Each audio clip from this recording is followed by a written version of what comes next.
Hey, how's it going? Welcome back to the Social.in podcast. I'm your host Pradeep, and on this episode of the Social Media Weekly, we're talking about Instagram threads adding branded content, we're talking about Facebook knowing everything about you, and we're talking about Google Translate cracking the world's oldest language. Let's get started.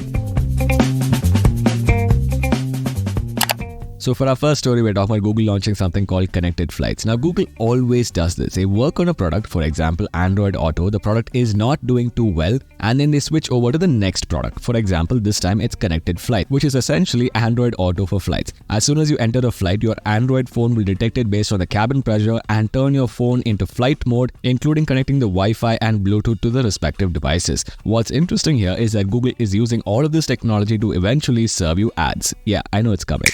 For our next story, we're talking about Google Translate cracking the world's oldest language. Now, here's the thing. The world's oldest cuneiform language is apparently called Akkadian, and it was practiced in Iraq in the 24th century BC. Interestingly, the Akkadian Empire was the world's first empire, not the British Empire, funnily enough. Anyway, Google Translate has now cracked Akkadian with a 36% accuracy, which is good because the humans can crack it with 70% accuracy. It looks like at least the 70-odd humans that are currently Akkadian translators will still have a job after AI.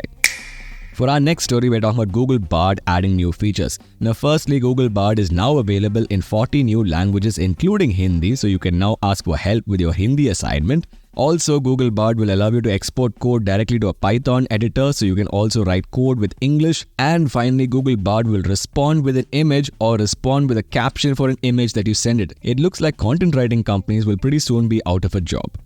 For our next story, we're talking about Instagram threads adding branded content. Now, here's the thing. In 7 days, Instagram threads reached 100 million users, becoming the fastest consumer app in history to do it. On the 8th day, Instagram threads added support for branded content, which is essentially advertising. Yay. Anyway, apparently brands will be able to partner with Instagram threads creators and roll out branded content campaigns just like how they can do on Instagram and Facebook.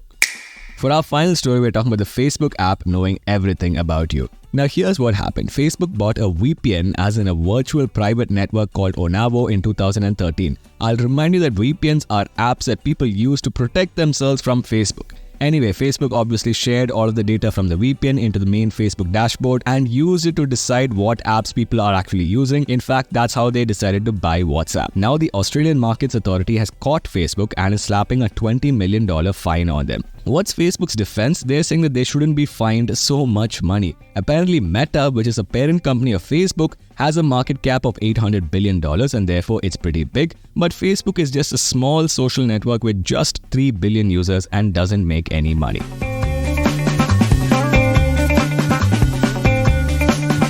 That's about it for this week's episode, guys. If you liked it, please go to your favorite podcast app, subscribe, and we will see you guys in the next episode.